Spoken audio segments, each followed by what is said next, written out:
Good morning, boys and girls. Epic.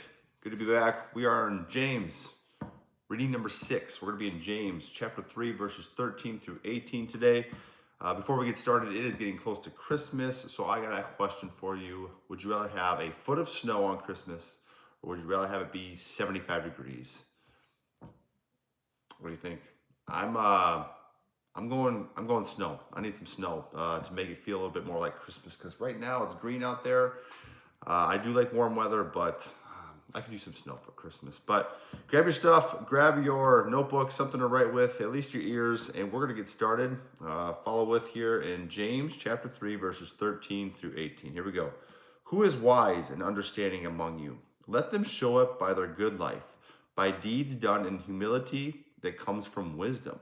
But if you harbor bitter envy and selfish ambition in your hearts, do not boast about it or deny the truth. Such wisdom does not come down from heaven, but is earthly, unspiritual, demonic. For where you have envy and selfish ambition, there you find disorder and every evil practice. But the wisdom that comes from heaven is first of all pure, then peace-loving, considerate, submissive, full of mercy and good fruit, impartial and sincere.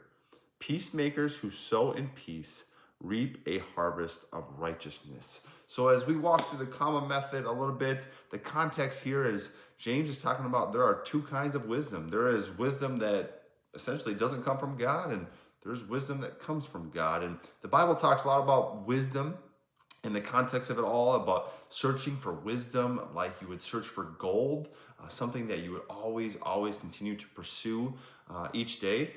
And so for me, as I observe this text, I see two words that are not godly wisdom: envy and bitterness and selfish ambition. I see these repeating words.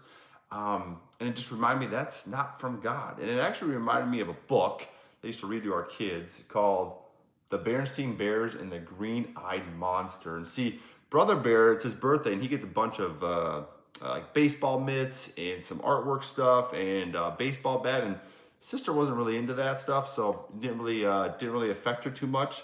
But then he gets a new bike, and that is when her envy and her selfish ambition comes out, and it's a really cool story about her emotions and going through that.